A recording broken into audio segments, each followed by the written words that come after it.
કેમ છો? મજામાં? સુવાકેરી દુનિયામાં, સુવિચારની દુનિયામાં આપનું સ્વાગત છે. મારા મિત્રો એવું કહેવાય છે કે આ દુનિયામાં દરેક પ્રકારના માણસો વસતા હોય છે. તો આપણે આપણું કર્મ જે આપણને સોંપવામાં આવ્યું છે, આપણે જે કરવા માંગીએ છીએ તેની ઉપર ધ્યાન આપવું જોઈએ. બીજા લોકો સાથે કમ્પેરિઝન, બીજા લોકો સાથે તુલના નહીં કરવી જોઈએ. આવી જ કોઈ વાતને સુવિચાર તરીકે શ્રી ગુરુ આદિ શંકરાચાર્યજીએ ખૂબ સરસ રીતે લખ્યું છે. આજનો જે સુવિચાર છે તેનો વિષય છે સ્વભાવ, નેચર. શ્રી ગુરુ આદિ શંકરાચાર્યજીએ લખ્યું છે કે દુનિયામાં બધા પ્રકારના લોકો વસે છે. તો કોઈ ખરાબ વ્યક્તિના સ્વભાવને જોઈને કોઈ સારા વ્યક્તિએ પોતાનો સ્વભાવ નહીં બદલવો જોઈએ. મારા મિત્રો, વાત ખૂબ જ સીધી છે, ખૂબ જ સરળ છે, એટલી જ મહત્ત્વની છે. અહીંયા જે વાત છે તે સ્વભાવની છે, નેચરની છે.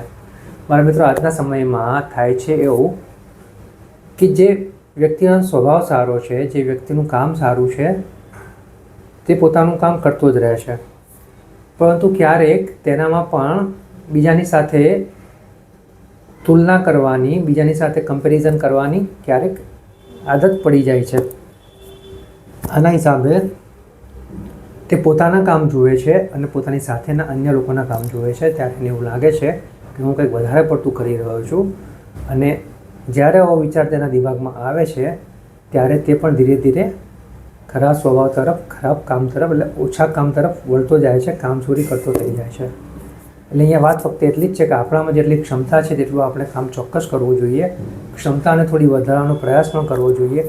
પરંતુ જો આપણી સાથે આપણા ઘરની વાત કરીએ, ઓફિસની વાત કરીએ, સોસાયટીની વાત કરીએ, દુનિયાની વાત કરીએ, ક્યાંય પણ વાત કરીએ, આપણને લાગતું હોય કે આપણા જેટલી જ ક્ષમતા હોવા છતાં પણ બીજા લોકો ઓછું કામ કરી રહ્યા છે, તો આપણે પણ ઓછું કરવું જોઈએ.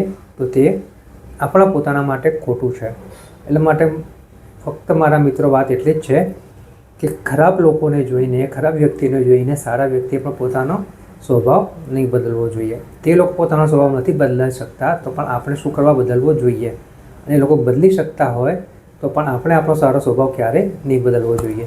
કારણ કે આપણો જે સ્વભાવ છે, આપણી જે કાર્ય કરવાની ક્ષમતા છે, આપણી જે વિચાર શક્તિ છે, આપણા જે લક્ષ્ય છે, જો આપણે સારા અને સાચા પાથ ઉપર છીએ, સારા અને સાચા રસ્તા ઉપર છીએ અને આપણા લક્ષ્ય સુધી પહોંચવા માંગીએ છીએ, તો જે તુલના કરીએ છીએ, જે કમ્પેરિઝન કરીએ છીએ તે બંધ કરવું પડશે. જો આપણે આટલું કરી શકીએ તો ચોક્કસ જ આપણા લક્ષ્ય સુધી આપણે સંતોષપૂર્વક સફળતાથી પહોંચી શકીશું.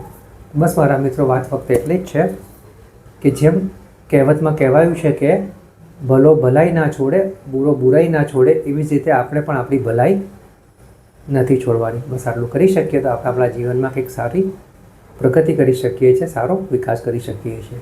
Thank you.